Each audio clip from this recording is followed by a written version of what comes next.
Hi guys, Get64 here, and today we are going to flash back to the 90s by looking at Animorphs, and why I think now is the perfect time to make its return. I'll give 5 reasons why Animorphs should come to Netflix, and kind of how I think it should be done. I hope you guys are ready for the truth.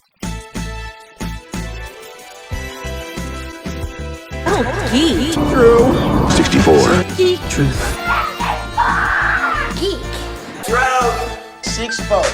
Oh, shit.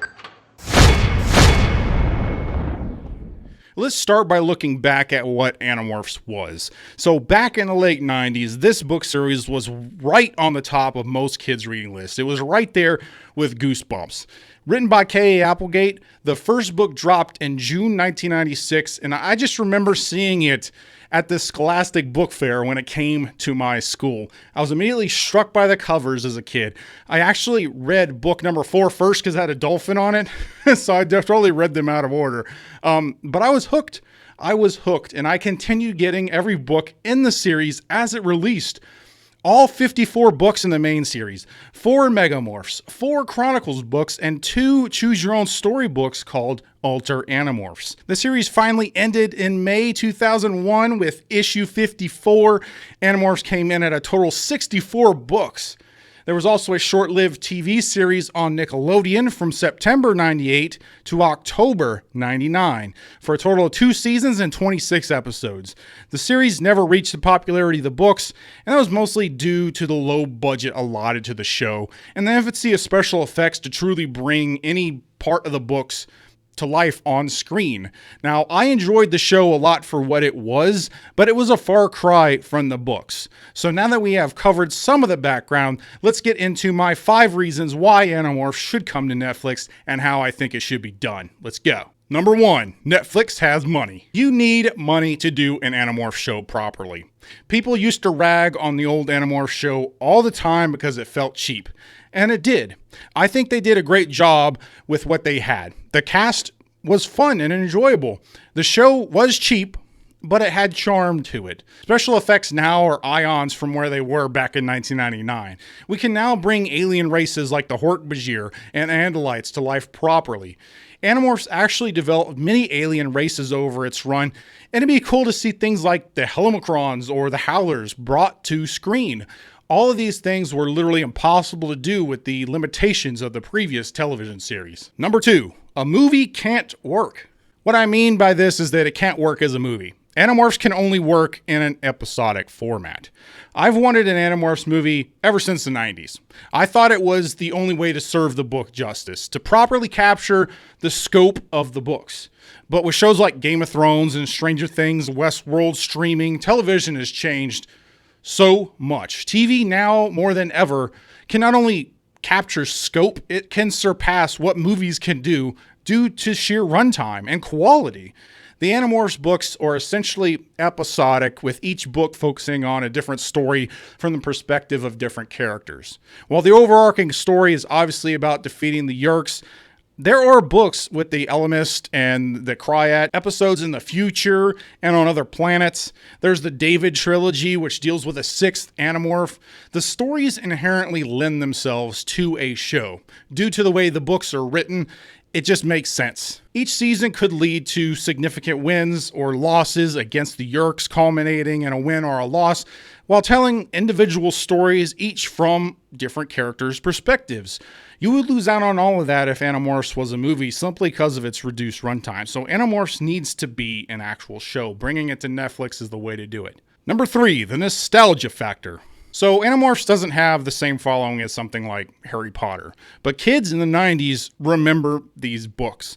And I really think the announcement of an Animorphs show would not only bring in a new audience, the built-in audience that remember these books will definitely show up just for the nostalgia, just for the memories. And even more than that, I would highly recommend making the Animorphs show take place in the 90s. Like Stranger Things in the 80s, I think the 90s make a lot of sense for Animorphs. Basically, 'cause I'd be hard-pressed to think that the Animorphs could keep their powers hidden with like the way the internet is now, camera phones, just the availability of technology now is crazy compared to where it was in the 90s. So I don't think they'd be able to hide their secret very long.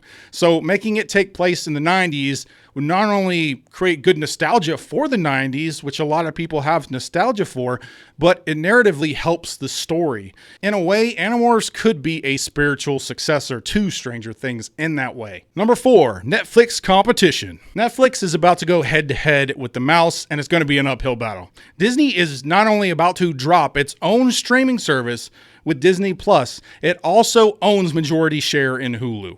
Disney also owns ABC, as well as the whole catalog of Fox shows and movies. They own so much stuff at this point, it's ridiculous. So not only is Netflix going to have to deal with this new competitor in the space, it's going to lose a huge portion of its movie catalog because of all the stuff that Disney owns.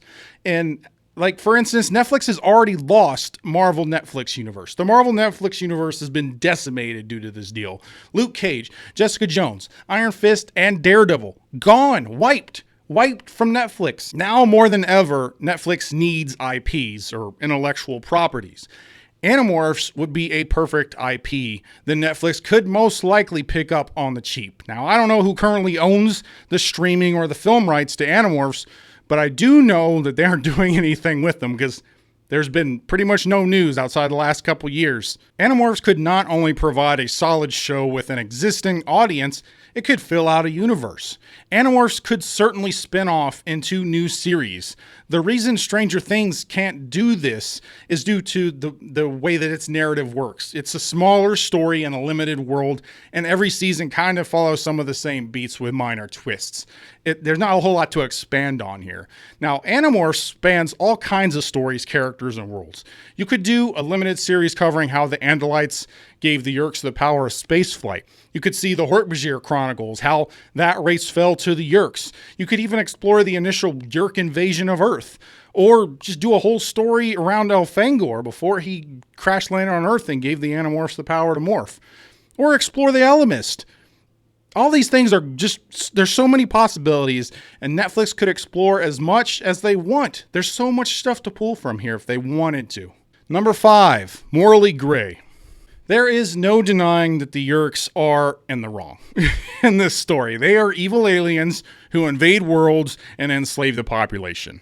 The Animorphs are kids who really have to deal with the weight of the world on their shoulders, and they have to kill people. They kill people. It is something that is a big point in the book. The book doesn't shy away from the morality of this. It is something not even remotely covered in the Nickelodeon show with good reason. It doesn't translate well to what they were going for with that show. But with Animorphs being on Netflix, you could get those more brutal kills and pose those difficult questions of, what's right, what's wrong, black and white. And you could show the stark contrast from who these kids were and the impact that the war has had on them as people throughout the show. Show how each of these characters deal with all of that. Marco just tries to make light of it. He tries to make jokes. Rachel secretly enjoys the war. She likes fighting. Cassie is constantly on the edge of quitting, and Jake feels alone and isolated as the leader. He feels like literally everything's on his shoulders. And even more than that, there are episodes that we find out that not all the Yeerks are bad, which as a kid reading the books, I was totally blown away by. Kids changing into animals got me into the books, but it was the morality and dread of the situation that kept me reading them. Netflix doesn't have to make the show like rated M or anything, but it should capitalize on its ability to reach a wide audience by displaying the morality of the situation. And those are 5 reasons why Animorphs should come to Netflix. I did an Animorphs poster years ago, and I've been thinking about updating it with a newer cast. Now, I'm torn on going with an older teenagers like they did in the show, or actually trying to get kids in their teens to play the characters so the show can kind of age with them. That's probably the way to go. I also think bringing in unknown actors for the Animorphs show to play those roles, I think that'd probably be the way to go. But for the purposes of my poster, I kind of need people who are established so I can cast them and put them in the poster. I don't know. Let me know what you guys think, who you might cast, and I might get this updated and outline more of my ideas for a Netflix Animorphs series. So did you read Animorphs as a kid? Do you remember the show? Would you like to see it return? Let me know. Thank you, subscribers. And also, thank you for everyone for checking out this video. Please like, comment, subscribe, and share, or don't. I'm not a beggar. I'm Geek64, and I'll always tell you the truth.